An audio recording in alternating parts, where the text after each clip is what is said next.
কিছু সামান্য ছোটখাটো ভুলের কারণেই আপনার হাতে যে সম্পত্তির দলিলটি রয়েছে, যে দলিলের বলে আপনি একটি সম্পত্তি ভোগ দখল করছেন কিংবা ভোগ দখল করার চিন্তা করছেন, সেই দলিলটি বাতিল হয়ে যেতে পারে। এক্ষেত্রে আপনার কোনো কিছুই করার থাকবে না যদি না আপনি সময় মতো সেই ভুলগুলো সংশোধন করেন।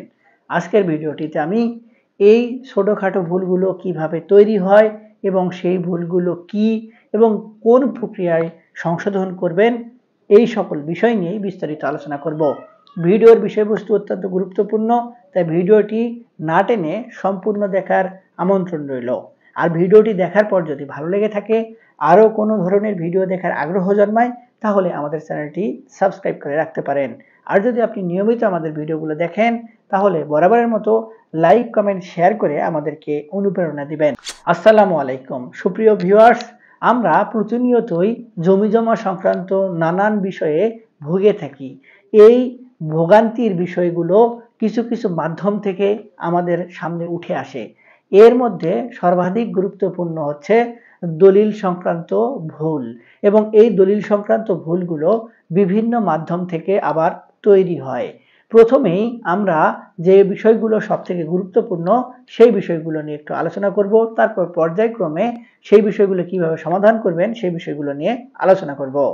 প্রথমেই আমরা যখন একটি সম্পত্তি ক্রয় করি কিংবা ওয়ারিশান সূত্রে অর্জন করি কিংবা কোনো ব্যক্তি আমাদেরকে দান করে কিংবা গিফট করে, সেই সময়ে এই হস্তান্তরটাকে কিছু কিছু ক্ষেত্রে অযৌক্তিকভাবে করার কারণেই সেই দলিলগুলো বাতিল হয়ে যায়। যেমন ধরুন, একজন ব্যক্তি একটি সম্পত্তি আপনার কাছে বিক্রয় করছেন, সেই ব্যক্তি যে সম্পত্তিটি বিক্রয় করছেন তার যদি মালিকানা সংক্রান্ত কোনো সমস্যা থাকে, তাহলে আপনার কাছে যে দলিল তৈরি করে দিলেন সেটিতেও ভুল থাকবে কিংবা ভুল হবে, এটি স্বাভাবিক ব্যাপার। যেমন তার যদি সম্পত্তি সেটি ওয়ারিশান সম্পত্তি হয় এবং তার ওয়ারিশদের মধ্যে যদি কোনো কারণে গ্যাঞ্জাম থাকে এবং তাদের ওয়ারিশদের মধ্যে যদি সম্পত্তি ভাগাভাগি ঠিক মতো না হয়, তাহলে ওই ওয়ারিশরা কিন্তু পরবর্তীতে আপনার কাছে যে সম্পত্তিটি বিক্রি করা হয়েছে সেটির মালিকানা এসে দাবি করতে পারে। কিংবা একজন ব্যক্তি অন্য কোনো ব্যক্তিকে প্রতারিত করে কিংবা কোনোভাবে ধোঁকা দিয়ে কিংবা জবরদখল করে ভয় দেখিয়ে সম্পত্তির মালিকানা অর্জন করেছেন, কিংবা সম্পত্তির জবরদখল করার পরে দীর্ঘদিন পরে সেই সকল সম্পত্তি তিনি আপনার কাছে বিক্রয় করে দিয়েছেন, এবং এক্ষেত্রে যে সকল ডকুমেন্ট আপনাকে সাবমিট করা হয়েছিল কিংবা আপনাকে দেখানো হয়েছিল সেই সকল ডকুমেন্ট ফ্রড কিংবা জাল, সেগুলো টাকার বিনিময়ে কোনোভাবে তৈরি করে নেওয়া হয়েছে।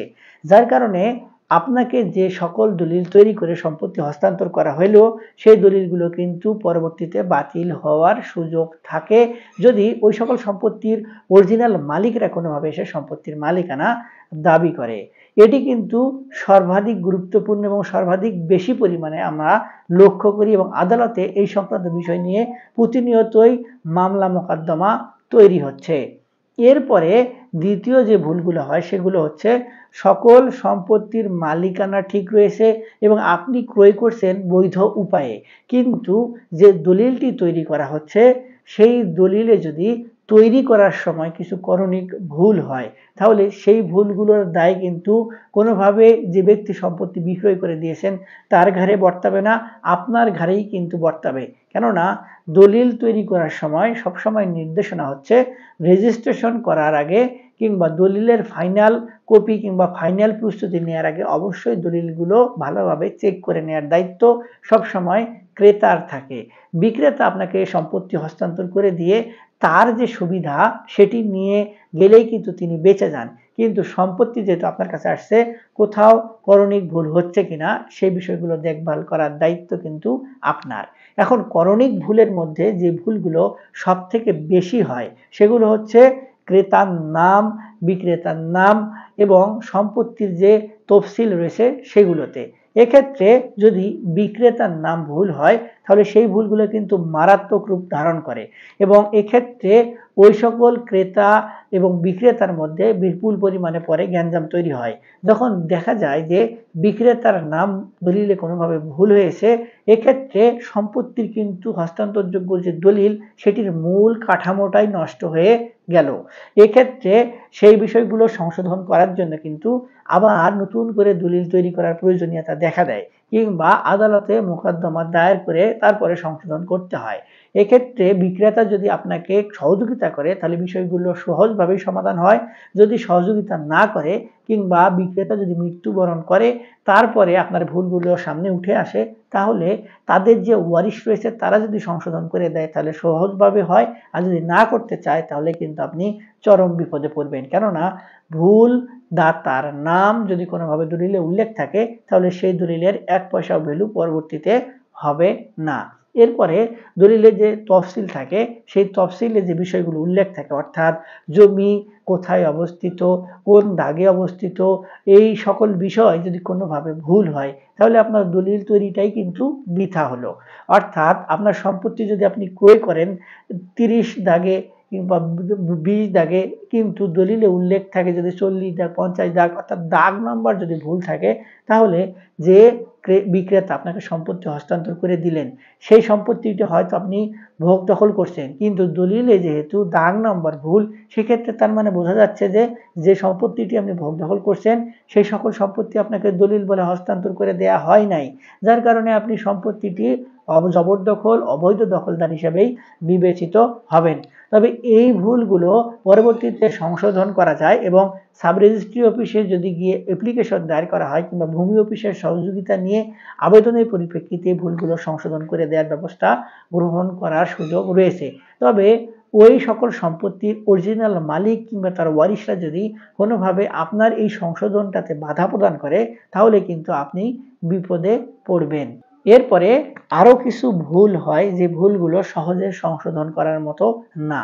অর্থাৎ দলিল তৈরি করা হয় কিন্তু সেই দলিলটি যে ব্যক্তি সম্পত্তির বিক্রেতা কিংবা দাতা, সেই দাতাকে কোনোভাবে যদি আপনি সময়ের মধ্যে নিয়ে গিয়ে রেজিস্ট্রেশন করতে না পারেন তাহলে যে দাতা তিনি যদি কোনো কারণে পরবর্তীতে আপনাকে সম্পত্তি হস্তান্তর করতে কোনোভাবে অস্বীকৃতি জানায় কিংবা তিনি রেজিস্ট্রেশন করার আগেই যদি মৃত্যুবরণ করেন তাহলে আপনার এই অনিবন্ধিত কিংবা যে সম্পত্তিটি হস্তান্তর করা হয়েছে, দলিল তৈরি করা হয়েছে, সেই দলিলটি যদি রেজিস্ট্রেশন না করা হয় তাহলে সেই দলিলের কিন্তু কোনো গুরুত্ব থাকে না। তাই দলিল তৈরি করা 3 মাসের মধ্যেই কিন্তু সম্পত্তির ওই দলিলটি রেজিস্ট্রেশন করতে হয়। বিদেশে যারা অবস্থান করছেন তারা যদি সম্পত্তি ক্রয় করে সেক্ষেত্রে কিংবা তারা যদি বিক্রয় করে সেক্ষেত্রে আরো কিছুটা বর্ধিত সময় দেয়া হয়েছে, তবে সঠিক সময়ের মধ্যে দলিল রেজিস্ট্রেশন করে নেয় সর্বাধিক গুরুত্বপূর্ণ বিষয়। সুপ্রিয় ভিউয়ার্স, এই যে 3-4টি বিষয় আপনাদের সামনে আলোচনা করলাম, এই 3-4টি ছোটখাটো ভুল হলেও এই ভুলগুলো কিন্তু মারাত্মক রূপ ধারণ করে পরবর্তীতে আপনার দলিল বাতিল হয়ে কিংবা বাতিল করতে পারে। সেক্ষেত্রে আপনার যে কোনো সম্পত্তির মালিকানা অর্জন করার পরে যে দলিলটি তৈরি হয় সেই দলিলটি ভালোভাবে চেক করে কোথাও করণিক ভুল রয়েছে কিনা কিংবা যে ব্যক্তি সম্পত্তির দাতা তিনি আসলে সকল সম্পত্তির অরিজিনাল মালিক কিনা এবং যে ব্যক্তি সম্পত্তির দাতা সেই সকল সম্পত্তি কোনোভাবে ওয়ারিশান সম্পত্তি কিনা, যদি ওয়ারিশান সম্পত্তি হয় তাহলে ঠিকঠাক মতো ভাগ বন্টন হয়েছে কিনা, এই সকল বিষয় যাচাই বাছাই করে তারপরেই যে কোনো সম্পত্তি হস্তান্তরযোগ্যে ক্রয় করা উচিত কিংবা দলিল তৈরি করে পরবর্তীতে মালিকানা অর্জন করা উচিত, কিংবা দলিলে যে সকল বিষয় থাকার কথা কিংবা যে বিষয়গুলোর কথা বললাম সেই বিষয়গুলো কোনোভাবে কোথাও ভুল হচ্ছে কিনা এই বিষয়গুলো যাচাই বাছাই করে তারপরে রেজিস্ট্রেশন করে সম্পত্তির মালিকানা অর্জন করা উচিত। তারপরেও আমাদের সবসময় পরামর্শ হয় আপনারা যে কোনো সম্পত্তির দলিল তৈরি করে সেই দলিলটি রেজিস্ট্রেশন করার আগে অবশ্যই একজন বিজ্ঞ আইনজীবীর পরামর্শ নিয়ে তারপরে সেই সকল দলিল রেজিস্ট্রেশন করবেন, তাহলেই পরবর্তীতে আর কোনো বড় ধরনের সমস্যার সম্মুখীন হওয়ার সম্ভাবনা থাকবে না। তারপরেও যদি আরো আমাদের থেকে কোনো কিছু জানার আগ্রহ থাকে তাহলে আমাদের ভিডিওর নিচে কমেন্ট বক্স রয়েছে, সেখানে কমেন্টস করবেন, আমরা আপনাদের সহযোগিতা করার চেষ্টা করব। আজকে এ পর্যন্তই, দেখা হবে সামনে নতুন কোনো ভিডিওতে। ততদিন পর্যন্ত ভালো থাকবেন, ধন্যবাদ।